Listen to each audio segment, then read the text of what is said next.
This is the Wheel of Time Spoilers podcast. Your hosts are Seth Jacobson and Patrick Heiler. Hi, I'm Seth. And I'm Patrick. Chapter 6, Doorways. And our symbol is the Lion of Andor. I would assume the Lion of Andor for Elaine, and doorways for the twisted stone doorway, Terran Grial, they talk about. Yeah, and the doorway Moraine just walked through, but I'm sure that's not what this is really about. Yeah, I could see my Jordan. ears perked up when I saw doorways. Totally. There's mentioned several times. Randall Thor, Moraine told the air in a low, tight voice, is a mule-headed, stone-willed fool of a man. Elaine lifted her chin angrily. Her childhood nurse, Linny, used to say you could weave silk from pig bristles before you could make a man anything but a man, but that was no excuse for Rand. Is this one of our first Linny sayings? We definitely haven't gotten many yet, but I feel like there have been a few. We breed them that way in the Two Rivers. Nynaeve was suddenly all half-suppressed smiles and satisfaction. She seldom hid her dislike for Aes Sedai half as well as she thought she did. Two Rivers women never have any trouble with them.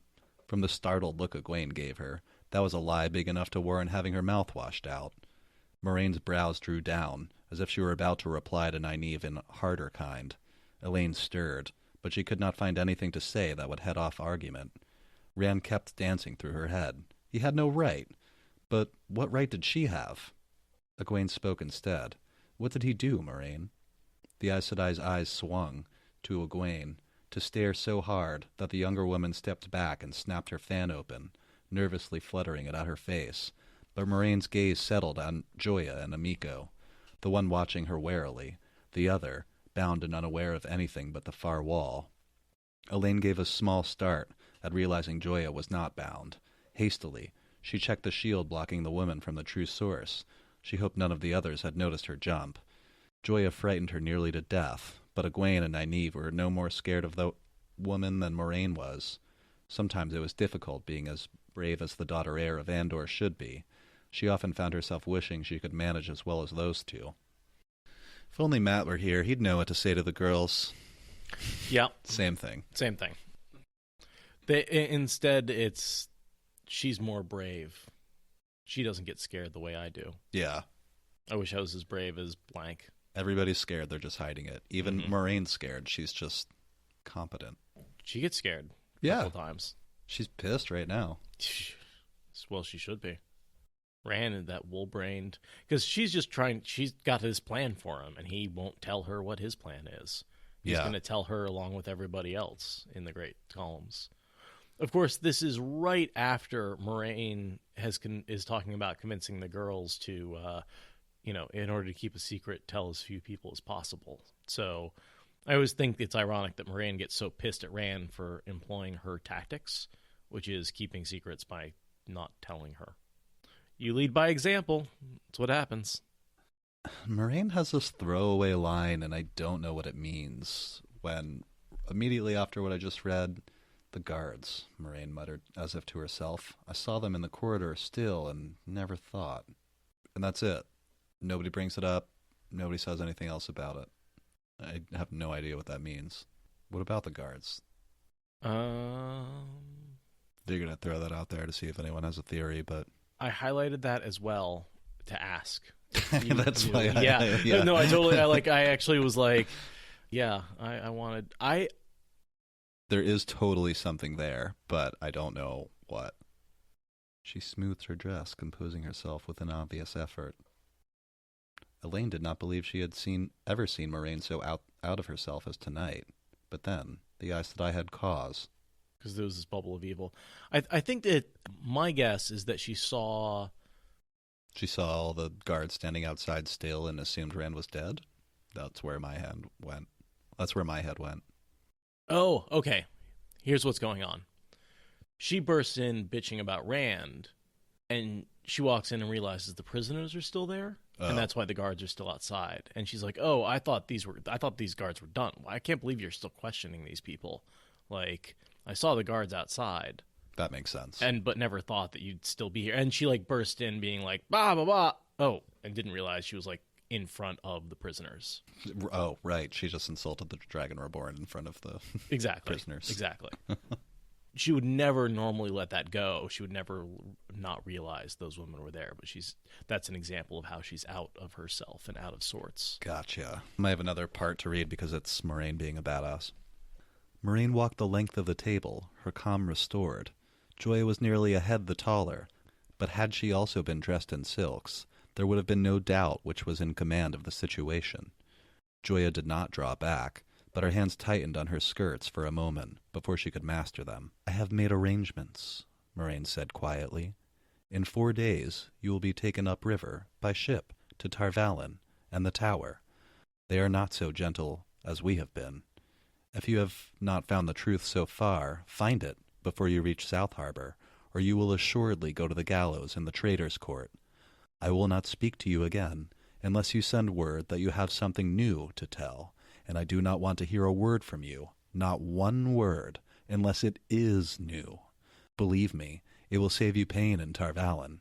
Avienda, will you tell the captain to bring in 2 of his men?" Elaine blinked as the Aiel woman unfolded herself and vanished through the doorway. Sometimes Avienda could be so still she seemed not to be there. Joya's face worked as if she wanted to speak, but Moraine stared up at her, and finally the dark friend turned her eyes away. They glittered like a raven's, full of black murder, but she held her tongue. So yeah, she got everything she needed from those Black Ajah after the first questioning. They haven't changed their story. It's been the same story the whole time. So Moraine's like, cool, don't change your story. See you at the headsman's block. Enjoy. Let me know if you find anything else that you want to tell us before we kill you. And there's nothing to do in Tanchico except go investigate. And there's nothing to do with Taim except send the pigeons that she already did. Right. We never actually hear about those pigeons being received, as far as I'm aware. I was wondering if they either got intercepted, or if that was something that got lost, or if the coup happened before the pigeons arrived. But I thought the coup was later. Well, I'm not sure what the average flight speed of a pigeon is, but yeah, that's what I was going to say. Coup happens possibly when or before or slightly after the pigeons get there. Because it's soon. It's really soon. It's really soon because Min arrives there and she's the one who ends up triggering it. Yeah. Do we know what chapter that's in? Because we're in the stone for a while. We sure are. Page 770 of TSR. Are you all right, Mother? Swan, Leanne. Just Swan. Despite herself, she tried to embrace Saidar. So, looking at Chapter 47, The Truth of a Viewing, the paper scattered on Swan Sentry's desk. Oh, right. Yep, nice. So it's like at the end of the book. But, that being said, the girls do get to Tanchico, but so it's weeks from now? Maybe a month? Yeah, hard to know exactly how those timelines match up. Yeah. But one would assume that it's a while, and I saw a significant amount of dialogue with Amis and Bear before we get to that point. Yeah, there's a lot happens before then. As I scanned my way through. It happens while Rand's in the waste. And Rand leaves in days from now? About 3 days, because he and Elaine get to play kissing games for 3 days before he takes before he goes and meets his fate. Yeah, totally. Fair enough. And there's a little bit of time before she admits her love, but they have that conversation here about, oh, you discovered you love him and you discovered you don't. Yeah. That's at the end of this chapter. Yep. Oh, right. Rand travels, well, not travels, but portal stones to Ruidian. So the next thing I have is her sending the prisoners back to prison. And these two end up getting murdered during the attack on the stone. That sounds right. And the women are freed. The Black Ajah. No. They're not? They're killed. They're talking? I think so. I think that's one of my theories about why what they say is true, is that they are killed for revealing the truth. Oh, that's 2 people who just said they get their tongues cut out. They sure do, and they're nailed to the door. So, yeah, killed for talking. Yeah, Moraine sends them away with very specific orders about how they're to be guarded and protected. Also, I noticed that one of Moraine's orders to this guard captain is that he should personally observe their prisoners' food being prepared and serve it himself, because Moraine is worried that they will be killed before they're able to be questioned. Yeah, poisoned. And I did kind of like, just a bit before that while we're in Elaine's head, and she's observing how Moraine totally cows Joya, and she thinks about how much stronger she is in the power than Moraine, but how much less skilled in literally everything.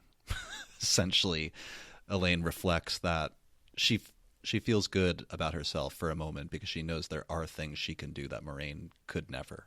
Well, she's quite a bit stronger. Yes. So, a bigger, stronger person can pick up a bigger rock, but it doesn't mean they're better at, like, throwing the literally javelin. Anything. Yeah. Like, just because you're stronger, it doesn't mean you're more skilled. And Moraine at this point is still quite a bit more skilled than the girls. Yeah. Even though there's some things she just can't do because she just doesn't have the power to back it up. The prisoners get sent away with their guards with their instructions, and then Moraine rounds on the Supergirls. There's all those rumors in the Stone about why do they have to have, because they haven't admitted they're Black Oddjaw to the people in the Stone, but yet they're guarding these 3 women so carefully. Yeah. The men are nervous. As they should be. This is where Moraine says, "Do not presume on the Emerald's authority too far," Moraine said coolly. "She may have let you chase Leandrin, but you are still only accepted and woefully ignorant, whatever letters you carry. Or did you mean to keep questioning them forever before reaching a decision? You Two Rivers people seem to work at avoiding decisions that must be made." Nynaeve opened and closed her mouth, eyes bulging, as if wondering which accusation to answer first, but Moraine turned to Egwene and Elaine. "Pull yourself together, Elaine. How you can carry out the Emerald's orders if you think every land has the customs you were born to, I do not know, and I do not know why you are so upset. Do not let your feelings hurt others." "What do you mean?" Egwene said. "What customs? What are you talking about?" Berlane was in Rand's chambers, Elaine said in a small voice, and they have their moment. Let's ignore the fact that she ran away screaming before anything actually happened. Yeah, right? Making big assumptions, guys. Right. Oh my god. And there's that whole thread running through this chapter. They're like, I'll fight him, Berlane, for him. And it's like, yeah, you don't really have to. What? She's really, really terrified of him. She's as far away. Now, if you had designs on Perrin, it would be a different story. But that's the Falcon's problem. She's the one who has to deal with the Hawk, not you. The whole conversation between Rand and Berlane is Berlane saying, like, hey, let's chat. And Rand's like, please leave. And that's the entire... It goes on for pages, but he doesn't really say much anything other than that. He's so not interested. No. Elaine and Egwene have their little truce, if you will. Yeah, that sort of conversation of being like, I like him like a brother, but I really don't want to marry him. Yeah. Good luck. Yeah. And I also like that you must realize by now that nothing can come of it. He belongs to the pattern. And Elaine's just like, I don't think so. He belongs to me. I ain't putting up with that pattern possession bullshit. I'm taking what I can out of him, even if it's just 3 days of kissing in a corner. And babies later. Well, yes. She gets more than kissing in the corner, but...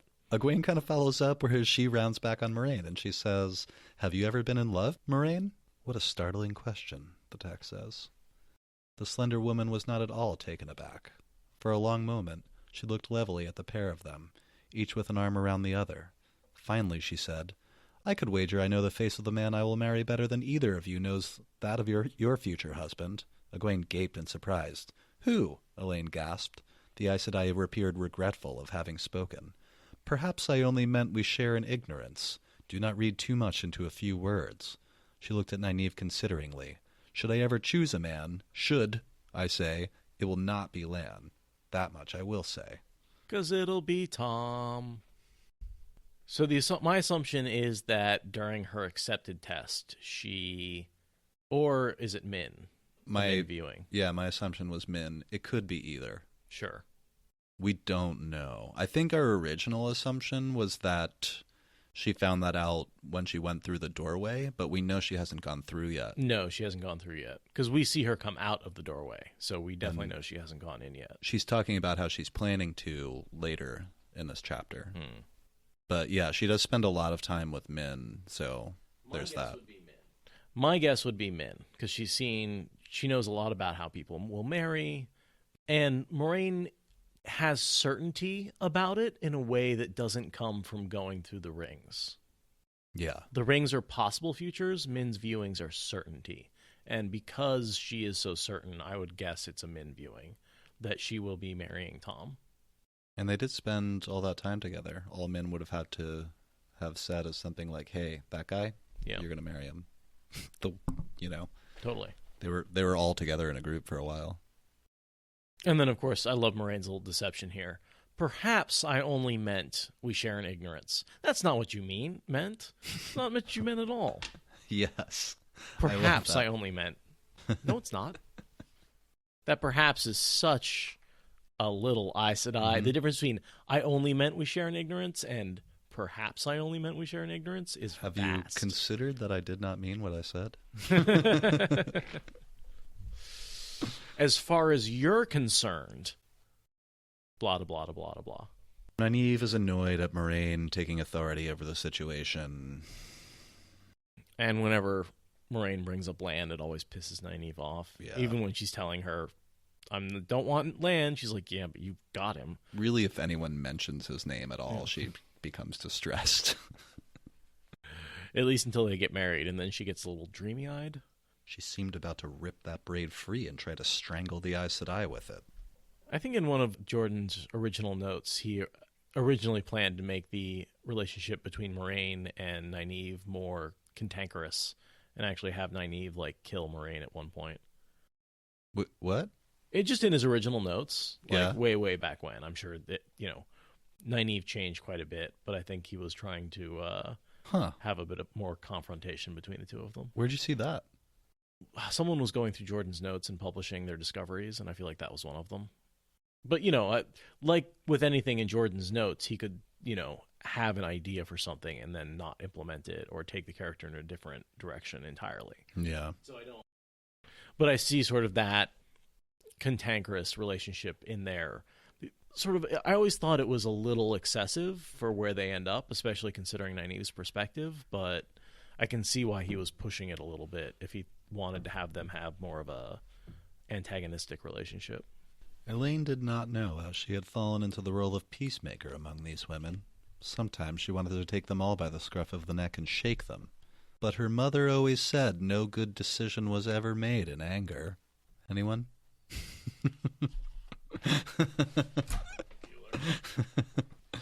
Like kicking Tom out of Camelin forever, perhaps? Oh, yeah, good call. Bambi, queen get a queen, though. Yeah, I suppose queens do. I like here where Nynaeve says, no matter what you think, but I've walked into too many traps to want to walk into another. That's Nynaeve. And it's like, yeah, you're going to be walking into a couple of more. I like that Elaine does effectively disarm the conversation when she says, hey, while you're peppering Moraine with questions and things, why don't you ask her what the fuck just happened, you dummies? They're like, healed? What happened to him? He almost died, the Aes Sedai said. And this is where we get a little recap of what's going on in the previous chapter, or with the Bubble of Evil. Sort of Moraine tells them all of that. Elaine felt Egwene tremble as they listened to Moraine's dispassionate report. Bubbles of evil drifting through the patterns, reflections leaping out of mirrors. Perrin Matt experienced something similar, but fared better. And there's more or less, Moraine goes on a long tirade about what Rand should do. Yeah, she's got this whole long plan, which is relatively clever. It is. And she kind of uses Elaine to sell it. We've talked about this a bit over the last couple of episodes, but basically Moraine's plan is for Rand to take the forces of Tyr, focus them on Ilion, which is something that they want to do anyway, attack Ilion. They're traditional rivals. Something they want to do. Take Ilion, and then with the power of Ilion and Tyr underneath him, because Ilion won't have any way to rebel, really, against once the Dragon Banner is above their city. With the power of those two huge nations behind him, it would take all of the other nations combined to stop him, and that will never happen. And with those two, she's hoping that maybe Terabon and Aradoman are just going to, like, fall into line because they're basically in chaos anyway. Right. If a conqueror takes Tyr and Ilion, then he probably won't have to even fight the next few. He'll just have to show up. So she's basically thinking, like, take the south, make a deal with Andor, and then the Borderlands will come. Yeah. And that seems to be a pretty decent way to, like, unite the continent. Without the help of Tar-Valon. Yeah. Or the Aiel. Yeah. And then this is a whole little bit about war. I really actually, this statement of Nynaeve about what war is, I really like. Nynaeve said contemptuously, "War used to be something I heard about from peddlers, something far away I didn't really understand. I know what it is now. Men killing men, men behaving like animals, reduced to animals, villages burned, farms and fields burned, hunger, disease, and death, for the innocent as the guilty. What makes this war of yours better, Moraine? What makes it cleaner?" I can't help but think that Jordan put a lot of emotion into that paragraph. Moraine just looks to Elaine and says, "Elaine, would you care to explain?" You've had the lessons. You understand the consequences. You understand what's at stake. I'm going to make you teach your fellow friends what's going on here. "War will come whether Rand begins it or not," she said reluctantly. Egwene stepped back a pace, staring at her in disbelief no sharper than on Nynaeve's face. The incredulity faded from both women as she continued. "The Forsaken will not stand idly and wait. Samael cannot be the only one to have seized a nation's reins, just the lone one we know. They will come after Rand eventually, in their own persons, perhaps, but certainly with whatever armies they command. And the nations that are free of the Forsaken? How many will cry glory to the dragon banner and follow him to Tarmangaidan? And how many will convince themselves the fall of the stone is a lie, and Rand only another false dragon who must be put down? A false dragon perhaps strong enough to threaten them if they do not move against him first. One way or another, war will come." She cut off sharply. There was more to it, but she could not, would not, tell them that part. Moraine was not so reticent. "Very good," she said, nodding, yet incomplete. The look she gave Elaine said she knew Elaine had left out what she had on purpose. Hands folded calmly at her waist, she addressed Nynaeve and Egwene. "Nothing makes this war better, or cleaner, except that it will cement the Tarrans to him, and the Ilioners will end up following him just as the Tarrans do now. How could they not, once the dragon banner flies over Ilion? Just the news of his victory might decide the wars in Tarabon and Aradoman in his favor. Those are wars ended for you. In one stroke, he will make himself so strong in terms of men and swords that only a coalition of every remaining nation from here to the Blight can defeat him. And with the same blow, he shows the Forsaken that he is not a plump partridge on a limb for the netting." Bam. Plan. Sure. And a good one. But none of those troops would be loyal. And I think the loyalty of the Aiel is the most important thing that he gets. Oh, yeah. And the difference between his plan and Moraine's is she gets him an army. He gets himself a loyal group of fanatics. Right. And all the women in this room are overlooking that all of the nations did coalesce during the Aiel War, and they all lost. Yeah. Nobody could stop the Aiel. And that was only 3 tribes. Yeah. Or, I mean, I guess I can't call the Aiel a nation, but one ethnic group, and just a part of it, like you said. Not even a third.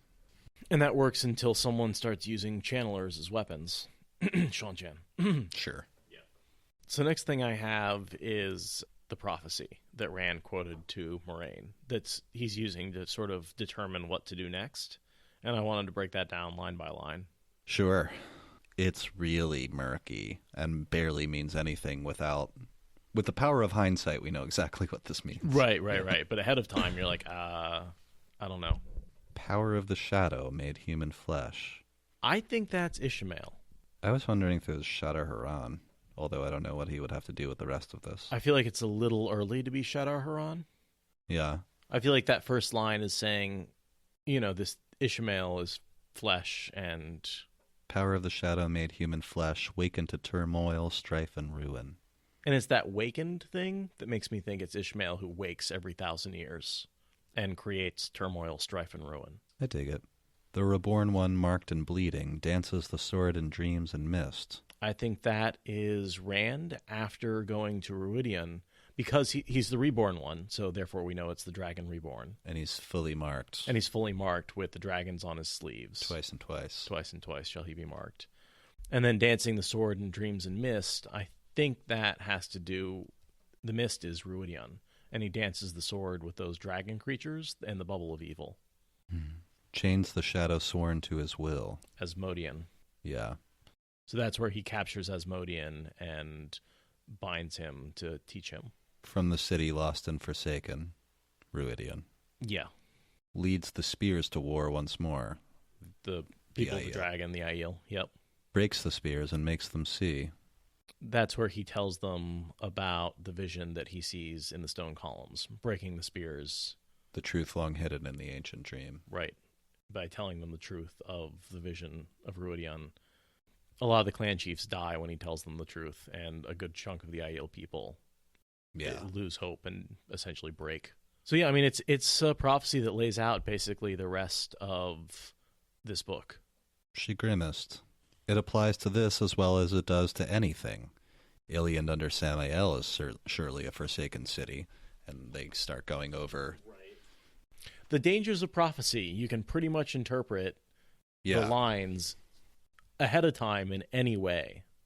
And there is a lot of different ways to interpret these. I really like the one at the end where Moraine uses the heart of stone, soul of fire quote and throws it in the nation's faces, and like to get them to support Rand. I don't know the reference. In the last battle, all the different armies are arguing with each other about, who needs to lead and who needs to do what, and Moraine and they're about to disintegrate into different groups. And that's when Moraine walks in and saves the day and basically browbeats each of the different nations into like following the plan. Yeah. And she uses one of the prophecies that we thought meant something different, and like essentially each nation is one line from the prophecy. And it brings the whole, because we think it's about Rand, soul of fire is his soul, heart of stone is his heart. Mm-hmm. But the heart of stone is also the Tyrian people who have the stone city. And so it's a great, the dragon is one with the people are one with the dragon. It's like, it brings Moraine's whole role together in a really cool way. But yeah, I mean, these prophecies really are designed to guide Rand, and he is the only one who actually consistently interprets them correctly. He even has a copy in the Old Tongue, as if he understood 2 words. Moraine's talking, I'm picking up, kind of in the middle of a paragraph. He runs after shadows, and Samael, or Ravine, or Lanfear may have him by the throat before I can convince him of his mistake. He is desperate. Nynaeve's gentle tone was not for Moraine, Elaine was sure, but for Rand. Desperate and trying to find his way. So am I desperate, Moraine said firmly. I have dedicated my life to finding him, and I will not let him fail if I can prevent it. I am almost desperate enough to... She broke off, pursing her lips. Let it be enough that I will do what I must. But it isn't enough, Egwene said sharply. What is it you'll do? Go through the red stone Terangrial. Yeah, Moraine kind of deflects for a little, and then eventually she says, well, there's this thing in the Great Holding. So I disagree that she's considering sleeping with him at this point, which is what the Discord is bringing up. It was my first instinct, but she talks about it later, that she knew it was a possibility, but she also knew that it would go very badly. No, but she says after she comes out of the glass columns that she was shown it would be a disaster. And she says, I never considered it before. Gotcha. But now, having seen that vision, I would definitely never consider it. But she does say, I've never considered it before, which is why I think she's not considering it now. Right. Because she can't lie about that.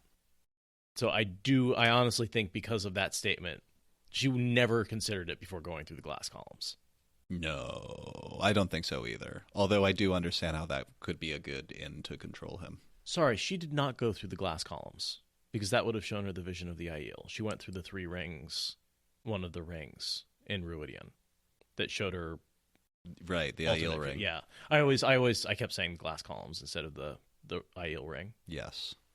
She did the equivalent of the accepted test for the Aiel, not the becoming a wise one test. Right. Yeah, and we actually never see anyone go through the Aiel rings. But we believe the experience is very much like the flicker, flicker, flicker portal stone scene, where they live a bunch of alternate lives that end up fading. Don't we see some of Avienda's visions? That's through the glass columns, not through the rings. And no, we don't, because Avienda goes down at the same time that Rand and Matt do. And we see that entire scene from their perspective. We see her running naked in the distance. Yeah, her children's memories. Wait a minute. I feel like we do see that. That's the glass columns when she goes through them and sees the future. But that's still the glass columns. Yes, I know, but I was asking, do we see that or not? Yeah, totally. I'm talking about this first time when she goes through the 3 rings. We don't see that. Right. Yeah. She goes through the glass columns twice. She goes through once and then changes them and then goes through again. Using her mysterious talent with Terangrial. Mm-hmm. Oh, the second walkthrough. Thanks, Fate. And so we learn a little bit more about the Great Holding, which is the big mass of Terangrial they've been storing up there up until about 300 years ago. Yeah. And in particular, the twisted red stone door frame, the first of a pair. I saw that doorway, Elaine said, in the last room at the end of the hall. My lamp went out, and I fell 3 times before I made it to the door. I was afraid to channel in there. And Moraine's like, yeah, well, you probably should have, because you might have tripped and fell right through that door. And I think the important point there is she says it needs no channeling to step through. Yeah. And that's important because then we know Matt can walk through it. Can't wait. And more importantly, Egwene tells Matt that he doesn't have to channel. So like that little piece of information gets to Matt, and that's super important and is one of the reasons why he steps through. 3 answers, each true, about past, present, or future. And we hear, I think the Billy Under the Hill is a Tolkien reference.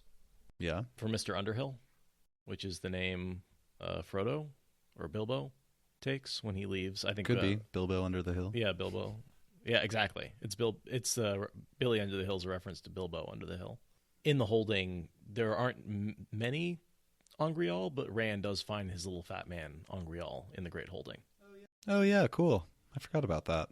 He's got it all the way through the waist. Yeah, that's actually one of his most potent weapons. Yeah. Because it's not like overpowered the way the Choden Call are, or flawed the way Kalandor is. Siddhartha. But it gives him just that little bit of burst. It actually wins him the battle with Asmodean because they're equally matched. But Rand is able to pull in just that little bit through the Angreal. Yep, uses it to use the portal stone. Without it, he wouldn't have been able to transport all the people to the waste. Yeah. And then he just uses it 100 little times just to like have a little more power than people thinks he has. Yeah, Devin, I just always thought that the little fat man is Siddhartha because it's like a Buddha, but it's he's holding a sword, right? So he's before the Buddha was the Buddha. He's the warrior prince. He's got Siddhartha. It like laying over his knees. Yeah. Yeah. I always imagined a Buddha with a sword. Yeah, like that, but fatter. I imagine it's like, the happy Buddha that you see in like a Chinese restaurant. Yeah. I don't have much. That Buddha never has a sword, though. No, but I imagine it's the fat, like with the belly. Totally, yeah. Totally. But the sword as well. And so she gives them all the various rules for the Terangrial about, if you ask about the Dark One, it can lead to disaster. Yeah. There are rules and dangers. No one may step through more than once, only once. You may ask 3 questions, but you must ask all 3 and hear the answers before you may leave. Frivolous questions are punished, it seems, but it also seems what may be serious for one can be frivolous coming from another. Most importantly, questions touching the shadow have dire consequences. And she goes on to explain, if you ask anything about Rand or the Black Aja, that seems like it's out of the question. Because it's going to touch on the Dark One. Now, I wonder if it's dangerous because the snakes and the foxes are just going to try and kill you, or if there's some like inherent weird pattern twisting that maybe the snakes and the foxes can only actually see the pattern And so if you ask about the Dark One, which is outside of the pattern, that can cause some weird issues in this portal realm where physics don't really work the way they do. That makes perfect sense to me. Rand showing up and asking questions at all seems to almost destroy the world. Something happens when he's there. Well, that's probably because of the overlap between the two Ta'Veren and the way they're twisting the pattern happens. And like just one alone is already dangerous. And then you've got two of them together. Oh, I suppose so. I always assumed it's because he's asking questions that have to do with the shadow. Oh, I thought it was having two Ta'Veren in there at once. Because Moiraine's like, y'all, the two of you could have torn the connection to this world and been trapped there forever. So I thought and because when she walks out, she goes, oh, that's what was causing the problems. The two of you in there. She turns to Matt. What, is Perrin going to walk out of there next? Moiraine tells the story of this particular doorway and how the first of Mayene had used it for many generations to help keep their tiny kingdom out of the grasp of Tyr. Until some moron traded it away because he already used it. And then Moiraine says, maybe he wasn't a moron. Maybe he went in there, asked the questions, and one of the things that he had to do was give this stone doorway to Tyr. She doesn't go on to explain all this, but kind of implies that maybe that was what he had to do to save Mayene from Tyr. Now Mayene will be free forever, and we know that. Oh, I don't know. Because I didn't pull that out of her. I pulled all of this out of that. Out of which statement? Let's see here. He had already used it, so it was no further good to him, and he was almost as young as Berlain is now, apparently with a long reign ahead of him and many years of needing Terran goodwill. He was a fool, Lorraine muttered. My mother would never have made such a mistake. Perhaps not, Moiraine said, but then, Andor is a small nation. Oh, okay. When I first read that, I saw it as perhaps he is not a fool. But no, she was saying perhaps not. Perhaps your mother wouldn't have made that mistake. Perhaps your mother wouldn't have made that mistake. But I read it as perhaps it wasn't a mistake. Oh, yeah, no. But perhaps it wasn't. Yeah, but then she says Halvar was a fool, as it turned out. Okay. She literally says Halvar was a fool in the next sentence. The High Lords had him assassinated the very next year. But my pitch is essentially that if the doorway wasn't traded from Mayene to Tyr, then Matt, Rand, and Moiraine wouldn't have been able to use it. Now, seeing as how Mayene has remained independent until now, Berlain is attached to these Ta'Veren for the rest of forever, right? And Mayene becomes it's like the hospital of the last battle, and it has an important function in Perrin's armies, and so without that doorway, none of that may have ever happened. And by signing the Dragon Treaty, they become basically locked in, and their borders become enforced by the Aiel. So they're definitely safe. Yeah. But without that doorway, no, I mean maybe Mayene wouldn't be a nation. That's a good point. That maybe just like we get the prophecy that Tigraine had to go off into the waste and become a maiden of the spear. Doesn't make a lot of sense until you realize it was necessary to win the last battle. And maybe the same thing with this doorway. Maybe he had. I went down that whole long hole as soon as when I saw that line. Totally, but I don't think Moiraine is saying that. No, I don't think so. I buy the logic. I don't buy that Moiraine is saying that. I mean, you could say it was Ta'Veren twisting, that Rand needed the doorway to be there, and so he made sure that it got. I mean, we even see the doorway in Rand's visions on the carts. So we actually follow the path of that gateway for quite a while. I mean, it's super important. Certainly it's super important to Matt. It's super important to Rand. And Moiraine. So it's a big deal. Rand is using his Ta'Veren-ness to make Lanfear, reaching back in time with his Ta'Veren-ness to make Lanfear drill the bore, so the Dark One would be there for the last battle, so the Rand could fight him. No. No, because the assumption is the Ta'Veren-ness is a reaction, is the pattern correcting for the existence of the Dark One. The Dark One corrupts the pattern, and the pattern needs to respond, and so it creates these Ta'Veren. So without the Dark One, there is no need for Ta'Veren, is always my headcanon. It's actually interesting. Wonder if there would be any Taviran in the Age of Legends before the bore was drilled. I don't know. The pattern only makes them when they're necessary.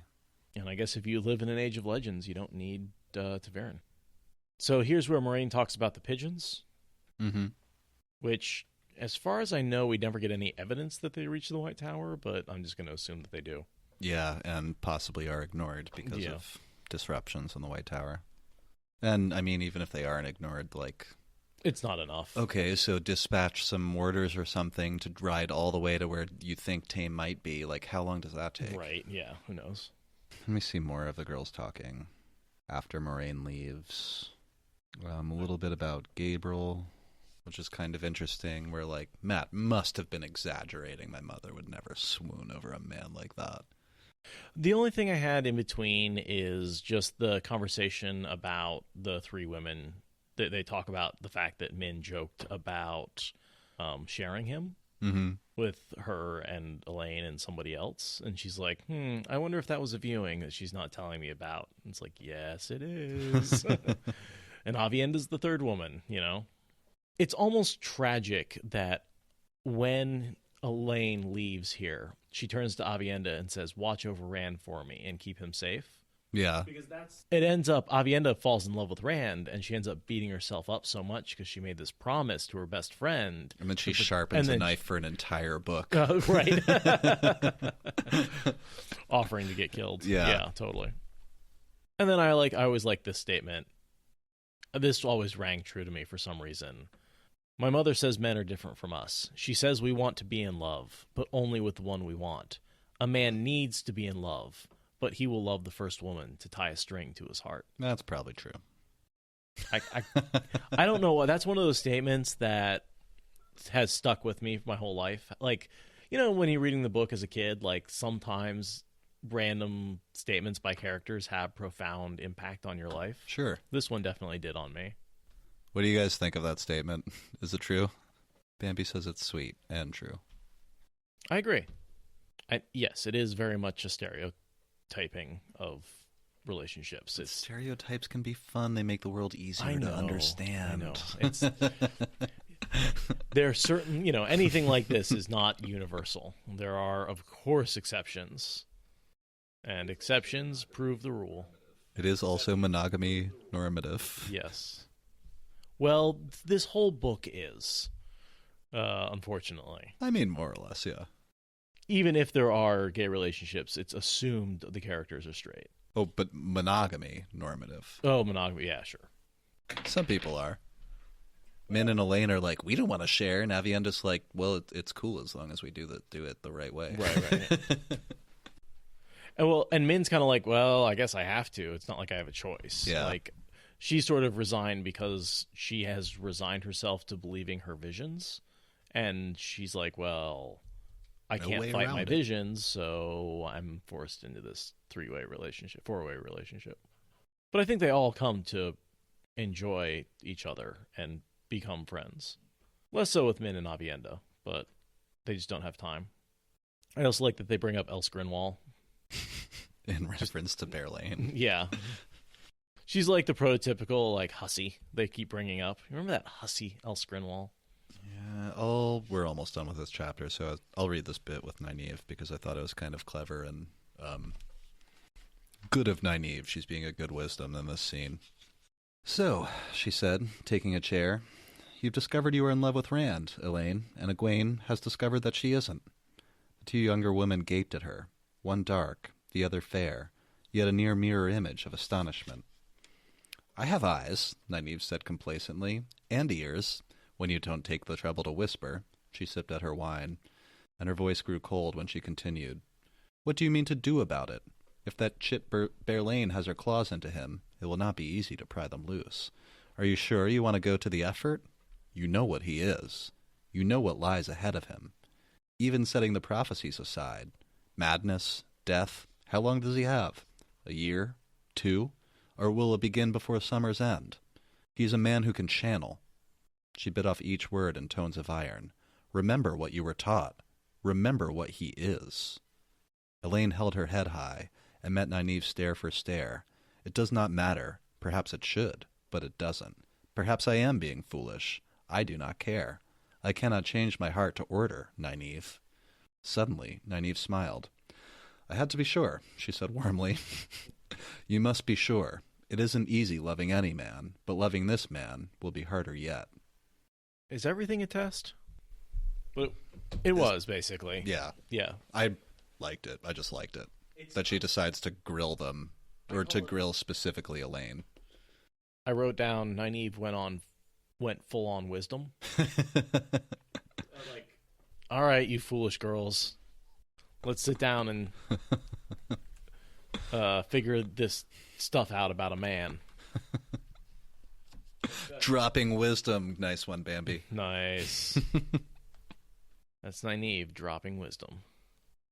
There's a bit of a thing here where Elaine's like, I barely know him, but I love him, but I barely know him. It's like, yeah, you do barely know him. Yeah. But there's a case here for love at first sight. And I will say, if there's any relationship that I feel is weak at this point, it's those two. Elaine and Rand. They've spent so little time together. And that I think that changes over the next 3 days. But at this point, I think it's kind of a crush. Yeah. And Elaine's like, well, better solidify this before I don't see him again for a long-ass time. Exactly. Versus, I feel like the Min-Rand relationship, that grows over from a friendship into a relationship, and the Nynaeve, or the Avienda relationship, I feel like grows from kind of like an enemies relationship into like strong emotion, at least. Yeah, very antagonistic. Yeah, whereas I feel like, this is very much the prince and princess love at first sight fairy tale relationship. Yeah. And Avienda's like this antagonistic thing. I don't know what to call it in PC terms. It's just like a super antagonistic, like, hate. They feel thing. Strongly towards each other. They hate each other until they really like each other. Taming of the Shrew is how I'd put it. Taming of the Shrew? It's the Shakespearean play. Yeah.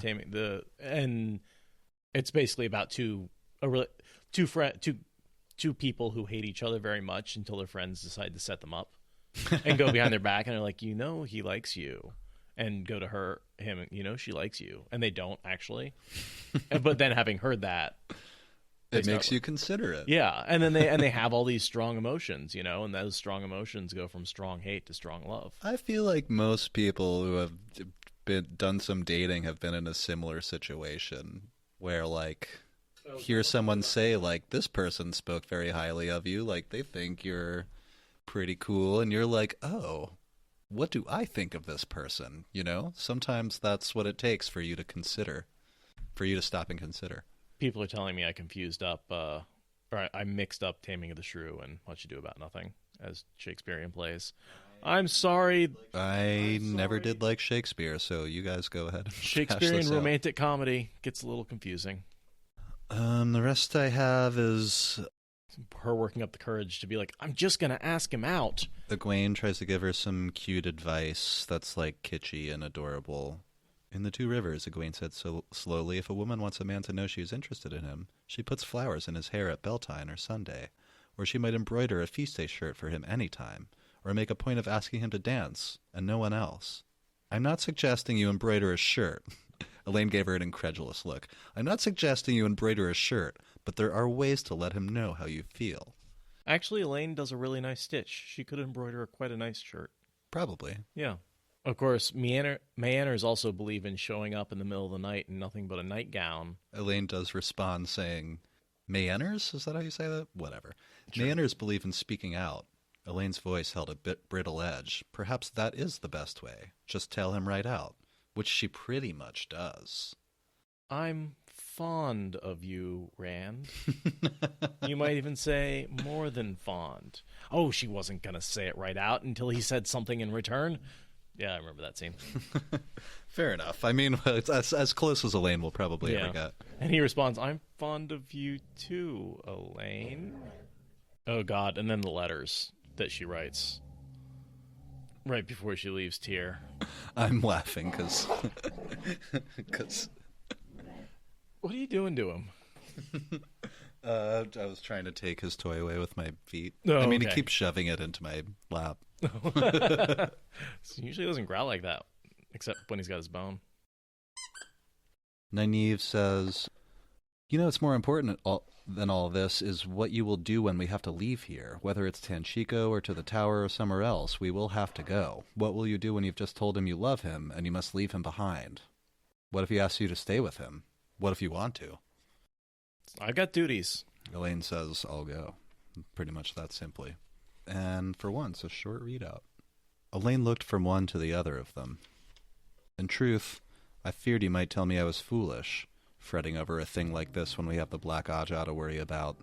A slight flicker of Egwene's eyes said the thought had occurred to her, but Nynaeve said, Rand is not the only one who might die next year, or next month. We might too.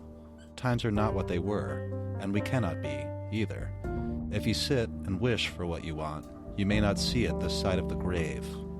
It was a chilling sort of reassurance, but Elaine nodded. She was not being silly.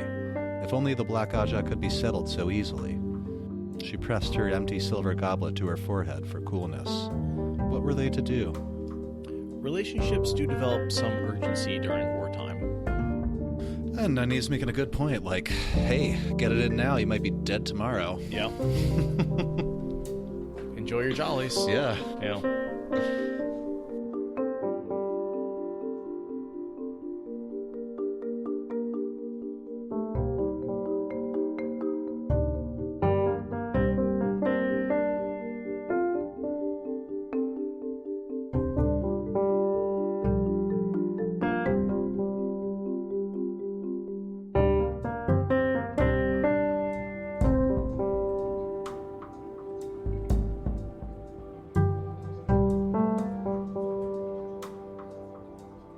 Yeah, where do you run around here when you go running? I typically use the Waterfront. The last time I ran a half marathon, so, okay, there's this thing called the Waterfront Bloop. I'm sure most of our listeners aren't familiar with Portland. But, okay, so the city is divided in half by the Willamette River. But along the river, there's this long series of bridges. There's, I don't know, like a freaking dozen of them. I don't even know how many. A lot.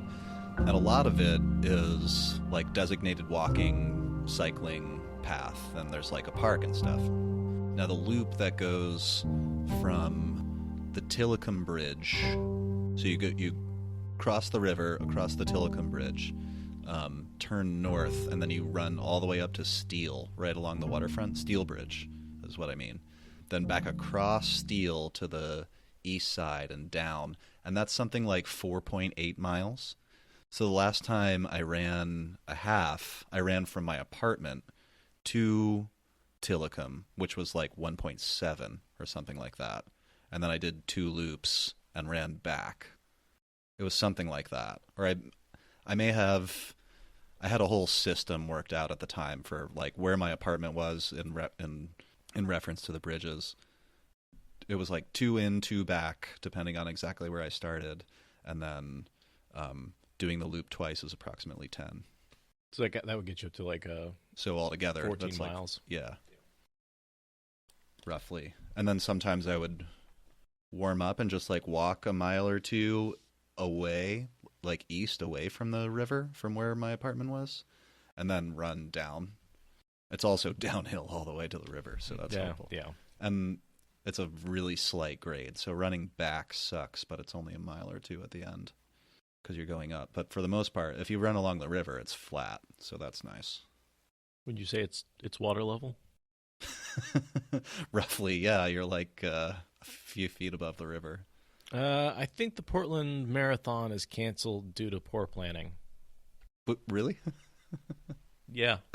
I thought you might be joking. No, they like basically the city said, listen, it was a shit show last year, so if you want to do it again, you're gonna have to like show some modicum of planning and figure some stuff out, and they didn't.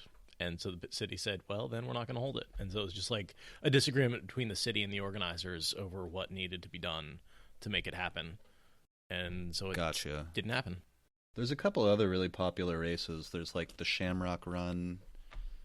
That's coming up in a little while for around St. Patty's Day, I think. That would make sense. It would, but I do like running, but I don't like races. I don't really like the idea of them.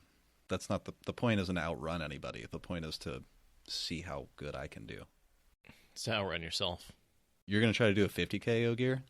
I have a friend that I made, or maybe acquaintance, I should say, but she's a really cool young lady from Oxford, England, who I met while hiking the PCT. She moved to Portland, and she's just got into ultras. She was trying to get me into it because she knew I ran too, and I just kind of didn't, but I still think about it. I think about somebody else doing it. Wait, what? Running an ultra. Yeah. I don't think even that tires me out. I misunderstood you, Ogier, because you said 50K, so that's a marathon approximately, right? Not an ultra. 50K. 31 miles, so a little longer than a marathon. I have always wanted to do an ultra, and I will try to do it one day. I'm sure I'll be like the last to finish. I'm not a fast runner, but as it turns out, I have endurance, so I can at least get to like a 9-minute mile and just stay there for hours. Not in the current shape I'm in, but I'll get back. I need to commit to my health here pretty soon. Get back into shape. Because for a while I was biking a good amount every day just to get to work and back. And I was relying on that to stay in shape. But it's been probably a solid year since I've really been doing that on a regular basis. And I am right there with you. I got a gut that I didn't used to have. Well, a bigger gut than I used to have. Me too. I'm like 10, 15 pounds more than I was last year this time, probably. I'm like 10 pounds heavier, but it's definitely distributed in more unfortunate places. It's not just the 10 pound that's 10 pounds on top. It's definitely because I have less muscle, I think I might try and set up the standing bike down here in the basement this winter. Try and get on Oh, sure. You can use that thing whenever you want. I keep meaning to set up a workout routine. For those of you who don't know, I have a little contraption that you can hook to a regular road bike, and you can just ride, and it provides resistance. Because in the winter here, the weather gets so shitty sometimes that, like, even when the weather itself will defeat my will to go outside and work out. It's like slanted rain and 40 degrees and dark. Like, oh, God damn it. Yes, dark all day. I think I'll just stay in today and drink. And biking in the dark on a carpet of wet leaves is about as dangerous as you can get. Recipe for disaster. Yeah. If you will. Not saying I don't do it to get places, but generally I'm not going to go for like long rides in that kind of weather.